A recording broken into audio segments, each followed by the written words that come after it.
80 number जो सवाल है वो राजस्थान में कितने प्रकार के खनिज मौजूद हैं, ये भूगोल का सवाल है। तो इसमें राजस्थान में 82 प्रकार के जो है खनिज मौजूद है, जिसमें से 57 प्रकार के जो खनिज हैं उनका खनन किया जा रहा है। 57 प्रकार के जो खनिज हैं उनका खनन किया जा रहा है। अगला सवाल देखते हैं, निम्न में से कौन सा कथन सत्य है। एच डी मुखर्जी को संविधान सभा के उपाध्यक्ष बनाए गए। अगला है बी एन राव को संविधान सभा के संवैधानिक सलाहकार नियुक्त किए। तीसरा ऑप्शन दे रखा है मूल अधिकारों की उप समिति के अध्यक्ष जे बी कृपलानी को बनाया गया। अगला ऑप्शन दे रखा है प्रारूप समिति के अध्यक्ष डॉक्टर बी आर अम्बेडकर को बनाया गया। तो इसका जो सही ऑप्शन है वो है 1 2 3 4, चारों जो है ऑप्शन है वो सही है। अगला देख रहे हैं 82, निम्न में से कौन सा सम्मिलित नहीं है। नीति निर्देशक तत्व आयरलैंड से, मूल कर्तव्य सोवियत संघ संविधान से, सी ऑप्शन है विधि का समान संरक्षण संयुक्त राज्य अमेरिका के संविधान से, डी ऑप्शन दे रखा है एकल नागरिकता दक्षिण अफ्रीका से। तो इसका जो सही ऑप्शन है वो है एकल नागरिकता जो है वो है इंग्लैंड से ली गई है। तो डी ऑप्शन इसका गलत रहेगा, डी ऑप्शन। इसमें जो एकल नागरिकता कहाँ से ली गई है, इंग्लैंड से, इंग्लैंड। अगला ऑप्शन देख रहे हैं, अगला सवाल है 83, भारतीय संविधान में कुछ राज्यों को विशेष राज्य का दर्जा दिया गया है, निम्न में से कौन सा सम्मिलित नहीं है।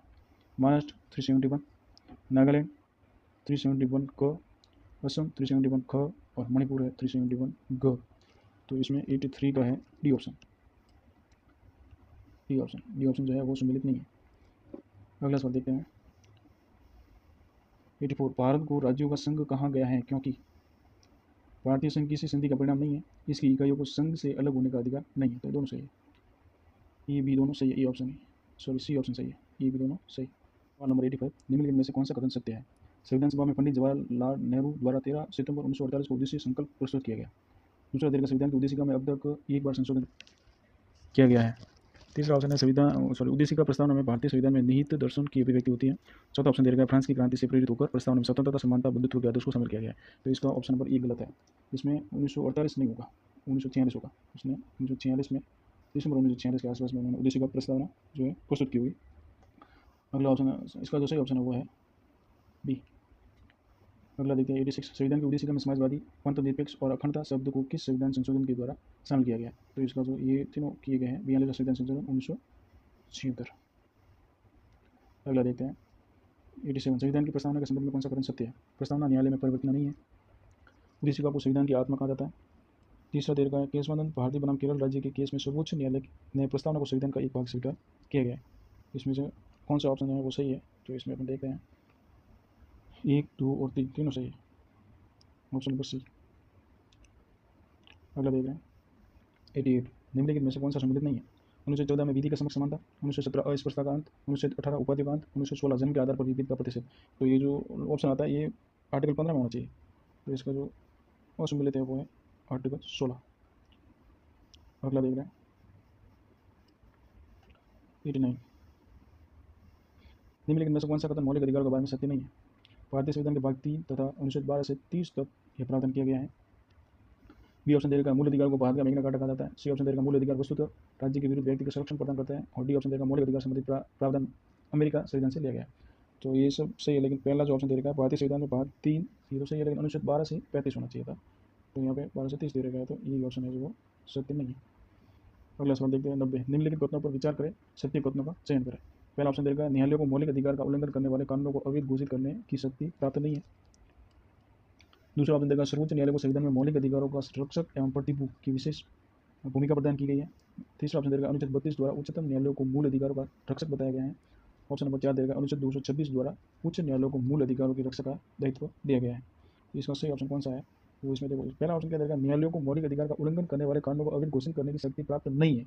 तो यहाँ पे जो ये शब्द दे रखा नहीं है, इसकी वजह से ये जो कथन है वो गलत है। उनको जो मौलिक अधिकार का उल्लंघन करने वाले कोई ऐसा कानून होता है तो उसको वो अवैध घोषित कर सकता है, लेकिन यहाँ पे दे रखा नहीं, इसलिए ये ऑप्शन गलत है। तो इसका जो ऑप्शन सही रहेगा वो रहेगा 2 3 4। अगला देखते हैं 91, मूल कर्तव्यों का उल्लेख संविधान के किस भाग में किया गया है। भाग 3, भाग 4 का क और भाग 5।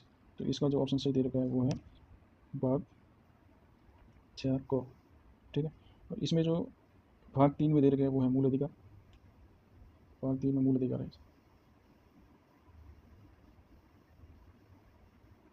और अगले जो दे रखा है भाग 4 में है राज्य की नीति निर्देशक तत्व। और अगला दे रखा है भाग 5 में संघ सरकार, इसमें संघ सरकार। ठीक है, अगला देखते हैं 92, निम्न में से संगत कथन का चयन करें। ये ऑप्शन दे रखा है, मूल संविधान में मूल कर्तव्य शामिल थे। बी ऑप्शन दे रखा है, सरदार श्रवण सिंह समिति की सिफारिश पर इन मौलिक अधिकारों को शामिल किया गया है। ऑप्शन ए बी दोनों संगत है, और या ऑप्शन ए और बी दोनों असंगत है। तो इसमें जो दे रखा है वो ऑप्शन दे रखा है दोनों गलत है। सरदार श्रवण सिंह समिति की सिफारिश पर इनमें जो है मौलिक अधिकार नहीं, मौलिक कर्तव्य जोड़े गए थे, तो इसका दोनों असंगत है, दोनों असंगत है। मूल संविधान में मूल कर्तव्य नहीं थे, बाद में जोड़े गए। अगला देखते हैं 93, भारतीय नागरिकों को समान न्याय एवं निःशुल्क विधिक सहायता संविधान के किस अनुच्छेद के तहत प्रदान की गई है। इसमें अनुच्छेद दे रखा है अनुच्छेद 39 को 42वां संविधान संशोधन। ठीक है, भारत के नागरिकों को समान न्याय एवं निःशुल्क विधिक सहायता संविधान के किस अनुच्छेद के तहत दी गई, तो अनुच्छेद 39 को 42वां संविधान संशोधन के तहत दी गई थी।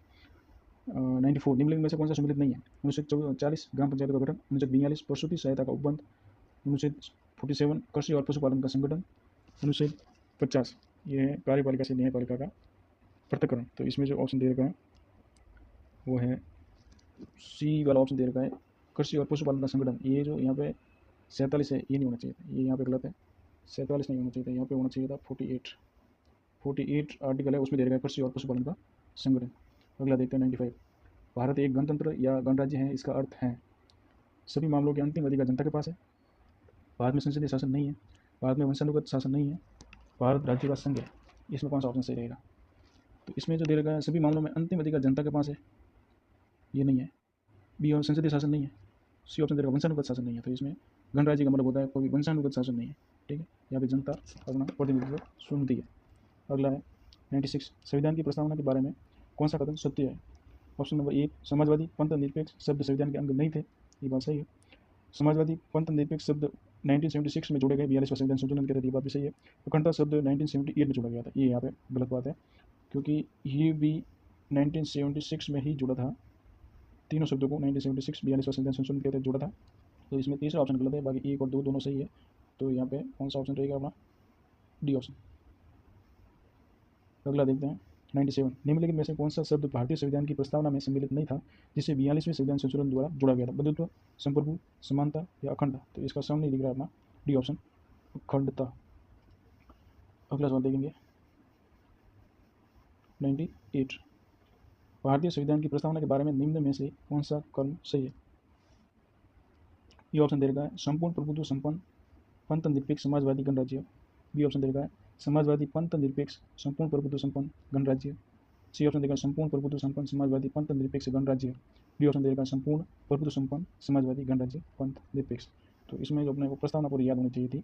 यहाँ पे देखो, हम भारत के लोग भारत को एक संपूर्ण प्रभुत्व संपन्न समाजवादी पंथ निरपेक्ष गणराज्य बनाने हेतु, तो यहाँ पे ही ऑप्शन से मिल रहा है, यहाँ पे अपने सी वाला ऑप्शन सही लग रहा है। तो ऑप्शन इसका सही होगा सी। अगला देख रहे हैं 99, संविधान के किस भाग में राज्य को दिशा निर्देश दिए गए हैं कि वह अपनी आर्थिक और सामाजिक नीतियों की इस प्रकार रचना करे कि पुरुष और स्त्री नागरिकों को समान रूप से जीविका के पर्याप्त साधन प्राप्त करने का अधिकार हो। तो इसमें भाग 3, भाग 4, भाग 5, भाग 6। तो इसका जो सही ऑप्शन रहेगा वो रहेगा इसमें भाग 4। अगला देखते हैं 100, निम्नलिखित में से कौन सा कथन सही है। ऑप्शन नंबर 1 दे रखा है प्रस्तावना न्यायालय में परिवर्तनीय नहीं है। बी ऑप्शन दे रखा है सर्वोच्च न्यायालय ने प्रस्तावना को संविधान का एक भाग स्वीकार किया है। सी ऑप्शन दे रखा है प्रस्तावना में अब तक 2 बार संशोधन किया गया है। इसमें पूछा गया है सही क्या है। तो इसमें जो दे रखा है डी ऑप्शन, सर्वोच्च न्यायालय ने प्रस्तावना को संविधान का एक भाग स्वीकार किया है। तो ये ऑप्शन सही। देखो, प्रस्तावना को न्यायालय में परिवर्तन नहीं है, और जो प्रस्तावना में संशोधन किया गया है वो सिर्फ एक बार किया गया है, 1976 42वां संविधान संशोधन। 101, निम्नलिखित में से कौन सा कथन सत्य है। पहला ऑप्शन दे रखा है कैबिनेट मिशन प्रस्ताव में संविधान सभा की कुल सदस्य संख्या 389 निर्धारित की गई। दूसरा ऑप्शन दे रखा है ब्रिटिश प्रांतों को उसकी जनसंख्या के अनुपात में संविधान सभा में सीटें आवंटित की गई थी, स्थूल रूप से 10 लाख की जनसंख्या के लिए एक स्थान का अनुपात रखा गया। तीसरा ऑप्शन दे रखा है जुलाई अगस्त 1946 में संविधान सभा में हुए चुनावों में ब्रिटिश प्रांतों में भारतीय राष्ट्रीय कांग्रेस को 208 सीटें प्राप्त हुई। और चौथा ऑप्शन दे रखा है संविधान सभा में निर्वाचित सदस्यों में से डॉक्टर BR अम्बेडकर बंगाल से चुने गए थे। तो इन सब में अगर ऑप्शन देखने जाए तो अपना सही ऑप्शन रहेगा वो रहेगा 1 2 3 4 4 ऑप्शन सही है।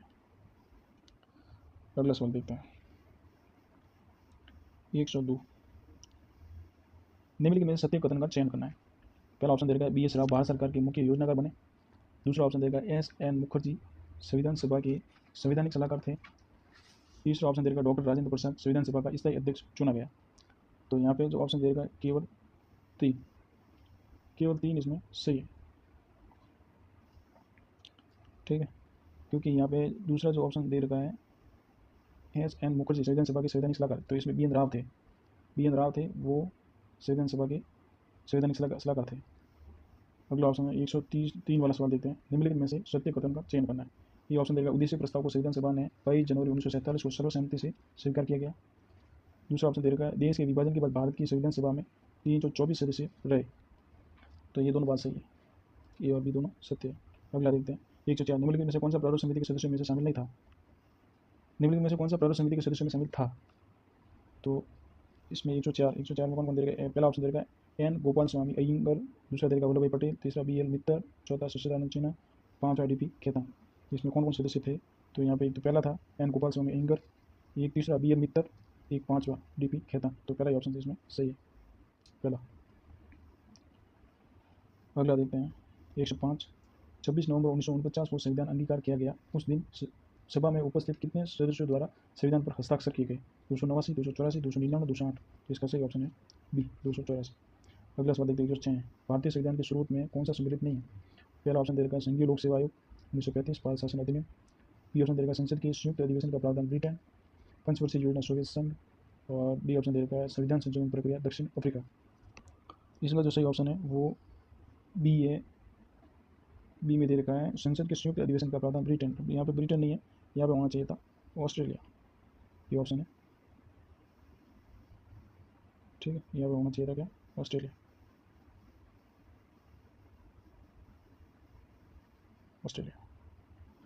अगला देखते हैं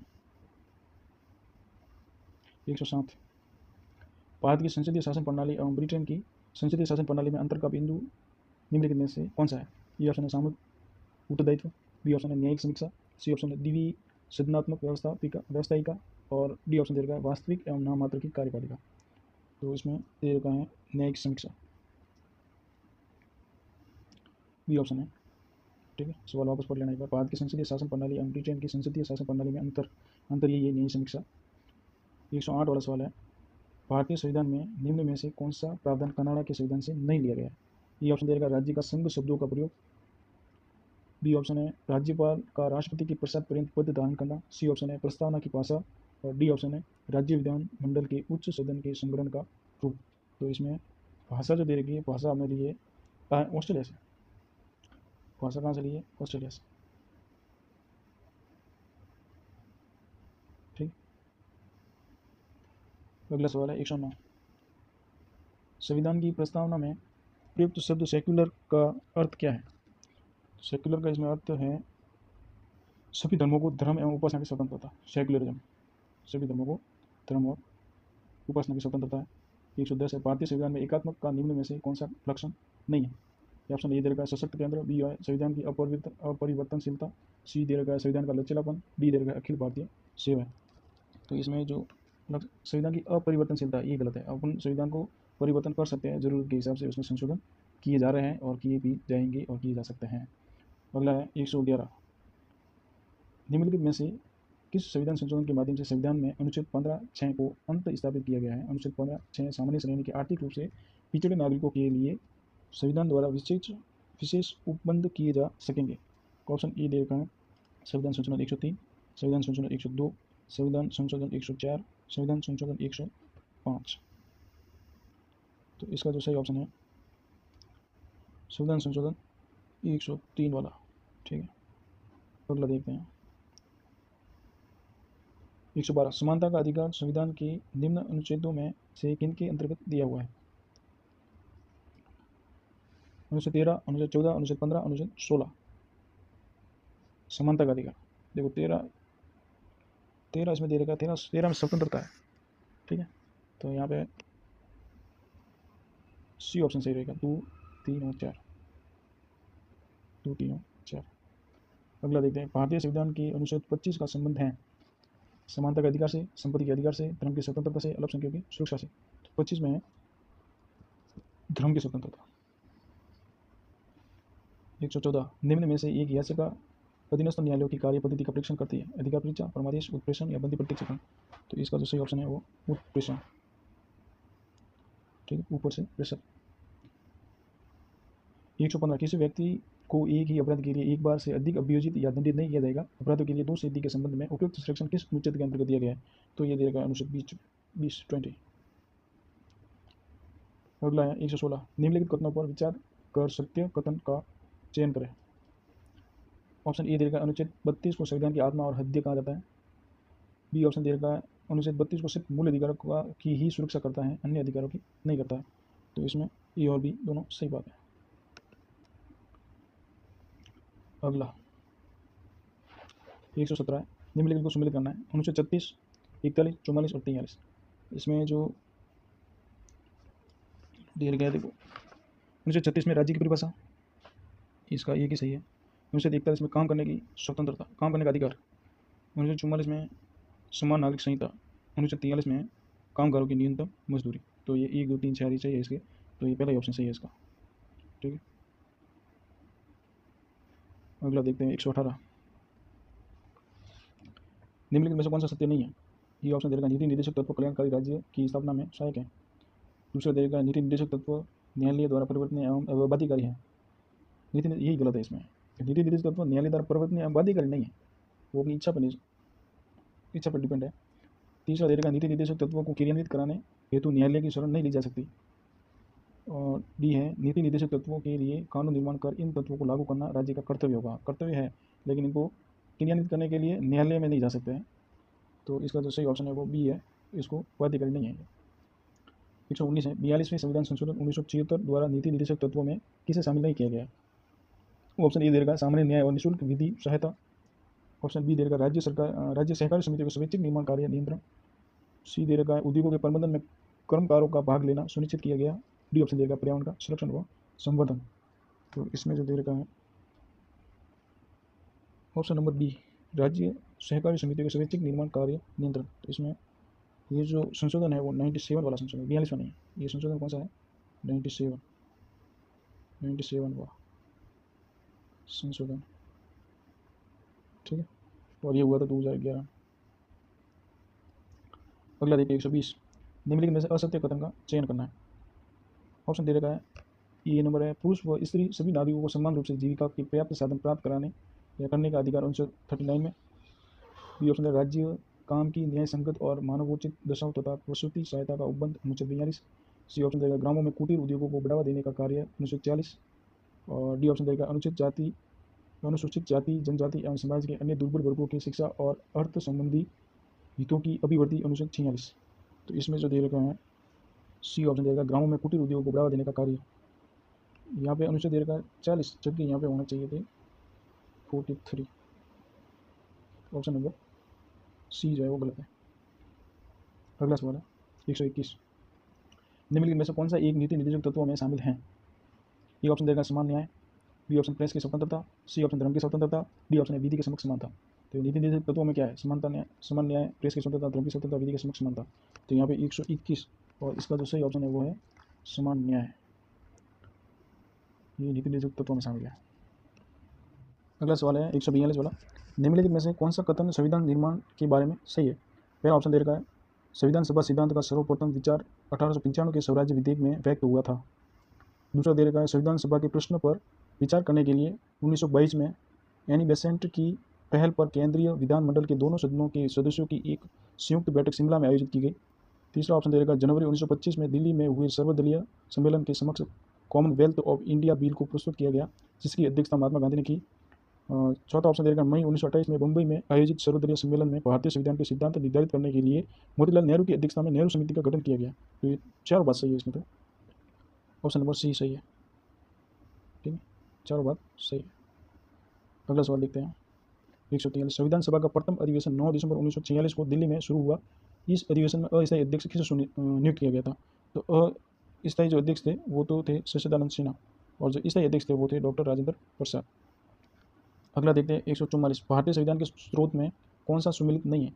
राष्ट्रपति का अभिभाषण ब्रिटेन के संविधान से लिया गया है। उपराष्ट्रपति का पद संयुक्त राज्य अमेरिका से लिया गया है। सी ऑप्शन देगा संवर्ती सूची फ्रांस, यहाँ पे गड़बड़ है। डी ऑप्शन देगा संविधान संशोधन करने की प्रक्रिया दक्षिण अफ्रीका से लिया गया है। तो यहाँ पे संवर्ती सूची वाला जो दे रखा है इसमें यहाँ पे होना चाहिए था ऑस्ट्रेलिया। ऑस्ट्रेलिया। अगला देखते हैं, कैबिनेट मिशन प्रस्ताव में संविधान सभा की कुल सदस्य संख्या 389 निर्धारित की गई थी। इनमें से चीफ कमिश्नरी प्रांत के प्रतिनिधि सदस्य कितने थे? 93, 292, 296 या सी ऑप्शन देगा 4। तो ये सी वाला सही, 4। अगला है, परामर्श समिति के कार्य की सुविधा के लिए अल्पसंख्यकों पर उप समिति का गठन किया गया। इस अल्पसंख्यक उप समिति का अध्यक्ष किसे बनाया गया था? जी.वी. कृपलानी, एच.सी. मुखर्जी, के.एम. मुंशी या बी.एन. राव? तो इसका जो सही ऑप्शन है वो है बी, एच.सी. मुखर्जी। 147 नंबर है। भारत ने समवर्ती सूची की संकल्पना किस देश से ग्रहण की है? ये ऑस्ट्रेलिया। समवर्ती सूची ऑस्ट्रेलिया। 148 निम्नलिखित सुमिलित करना है, अनुच्छेद 19, 24, 14 और 17। तो सबको पता है, 17 तो है अस्पृश्यता, 17 से पता चल जाता है अस्पृश्यता है। 19 में है बोलने की स्वतंत्रता। 24 जो है वो है ए नंबर, वेदी के समक्ष। और 14 जो है वो कारखाना पर। इसमें सही ऑप्शन है ये।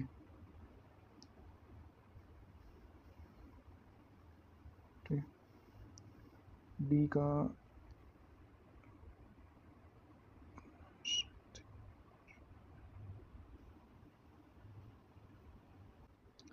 149 निम्नलिखित में से सत्य कथन का चयन करना है। ए, मूल अधिकार वस्तुतः राज्य के विरुद्ध व्यक्ति को संरक्षण प्रदान करते हैं। बी ऑप्शन दे रखा है, संसद द्वारा मूल अधिकारों में संशोधन विशेषतः बहुमत से किया जा सकता है। तो यहाँ पे ए और बी दोनों बात सही है। 150 संविधान के अंतर्गत मूल अधिकारों का संरक्षक कौन है? संसद, राष्ट्रपति, सर्वोच्च न्यायालय या मंत्रिमंडल? तो यहाँ पे सर्वोच्च न्यायालय, ऑप्शन नंबर सी। धन्यवाद।